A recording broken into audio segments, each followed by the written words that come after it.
네, 사연 가지고 한번 이야기를 한번 드려볼게요. 우리 회사는 굉장히 사람들과 친해서 제 자취방에 남자 직원들 둘과 여자 직원 셋 데려와서 자게 됐습니다. 그거를 남자친구가 보고 화를 내고 헤어지자고 했습니다. 일단 굉장히 친한 회사인 것 같죠? 여러분들은 어떻게 생각하시나요? 그 여자분이신 것 같은데 여자분 집에 여자분 셋, 남자분 둘 데리고 와가지고 자면 아마 꽐라되게 마시면서 잤나 보죠? 네, 이것은 어떻게 보일까요? 이 상연에서 제일 재밌었던 점은 원래 여자친구분이 남자친구분을 계속적으로 회식 가지고 쪼았다는 거였습니다. 여자친구분이 자기 집까지 와가지고 사찰 달리고 연락이 안 되는 걸 보고 남자친구가 여자친구를 찾으러 갔는데 그 광경을 목격하게 된 거죠. 꽤 널브러져서 주무셨나 봐요. 그러다 보니까 이 회식날의 문제뿐만 아니라 회식이 있다라든지 아니면 어떻게 진행이 될 거다라는 거에 대한 일정을 원래 남자친구에게 공유를 계속 받고 싶어 했지만 본인이 일정이 있을 때 상대방한테 이야기하지 않은, 서로 간에 이런 것들에 대한 규약이 없이 한 번도 어떻게 하는지에 대한 이야기 없이 널브러져 있는 모습을 본, 사람들끼리 귀염켜서 자는 걸 본 문제죠. 물론 이분들끼리 뭔가 성적인 관계가 있었던 건 아닌 거로 생각을 합니다. 그런데 성적인 관계를 했든 안 했든 이것이 어떻게 보일까요?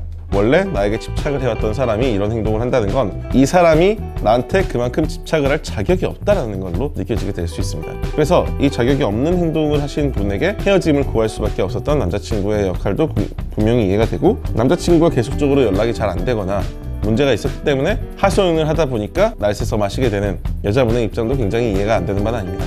자, 두 분의 입장이 이해가 되는데 왜 두 분은 헤어졌을까요? 둘 다 그럴 수 있는 문제에서 헤어진다는 건 너무 안타까운 일 아닐까요?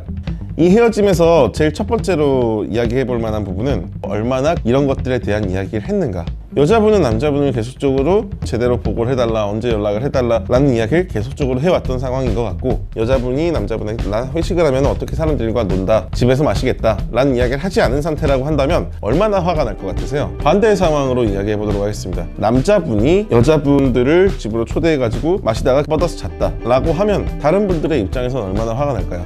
굉장히 받아들이기 힘든 상황이 되긴 합니다. 공격적으로 나오시는 분들이 이렇게 나올 거라고 생각을 해요. 아니, 그건 남녀가 다르지. 남녀 같습니다. 둘 다 무슨 일이 벌어질지 모르는 상태에서 일이 벌어질 수 있는데, 결과적으로 이 행동을 상대방 입장에서 얼마나 가슴 아픈 상황으로 받는지가 제일 중요한 거잖아요. 내가 저질러 버렸다고 하면 최소한 헤어짐을 해결할 수 있는 단계로 풀려면 어떻게 해야 될까요? 여러분이 제일 먼저 푸셔야 되는 문제는 상대방이 얼마나 화가 났는지입니다. 그런 헤어지자는 이야기를 했을 때 제일 먼저 해야 될 행동은 끝까지 사과를 하는 겁니까? 아니요, 공감하는 겁니다. 상대방이 얼마나 아팠을지에 대해서 공감하는 것 자체, 그리고 상대방이 그런 행동을 할 수 있도록 배려해 주는 거, 상대방도 같은 상황에 놓였을 때 내가 봐준다 라는 걸 할 수 없으면 나는 그 자리에서 헤어져야만 하는 것입니다. 왜?